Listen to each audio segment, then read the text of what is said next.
Hello friends, नमस्ते प्रणाम। हमारे चैनल में आप सभी फ्रेंड्स का स्वागत है और अभिनंदन है। तो हम लोग बहुत ही प्यारा सावन कजरी गीत लेकर आए हैं। अगर अच्छा लगेगा तो लाइक शेयर सब्सक्राइब जरूर कीजिएगा और कमेंट बॉक्स में ज़रूर बताइएगा कि ये सावन कजरी गीत आप लोगों को कैसा लगा और ज़्यादा से ज़्यादा सपोर्ट कीजिएगा आप लोग। तो चलिए सुनाते हैं।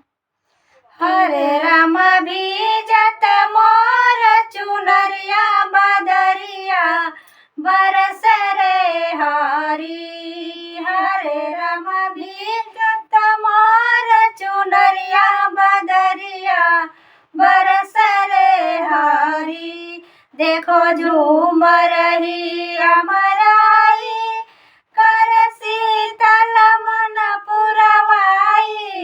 देखो झूम रही अमराई कर शीतल मन पुरवाई। कि हरे राम बदरा चमके बिजुलिया बदरिया बरस रे हरी। कि हरे राम बदरा चमके बिजुलिया बदरिया बरस रे हरी। कि हरे राम भीजत मोर चुनरिया बदरिया बरस रे हरी। कि हरे राम भीजत मोर चुनरिया बदरिया बरस रे हरी। चलो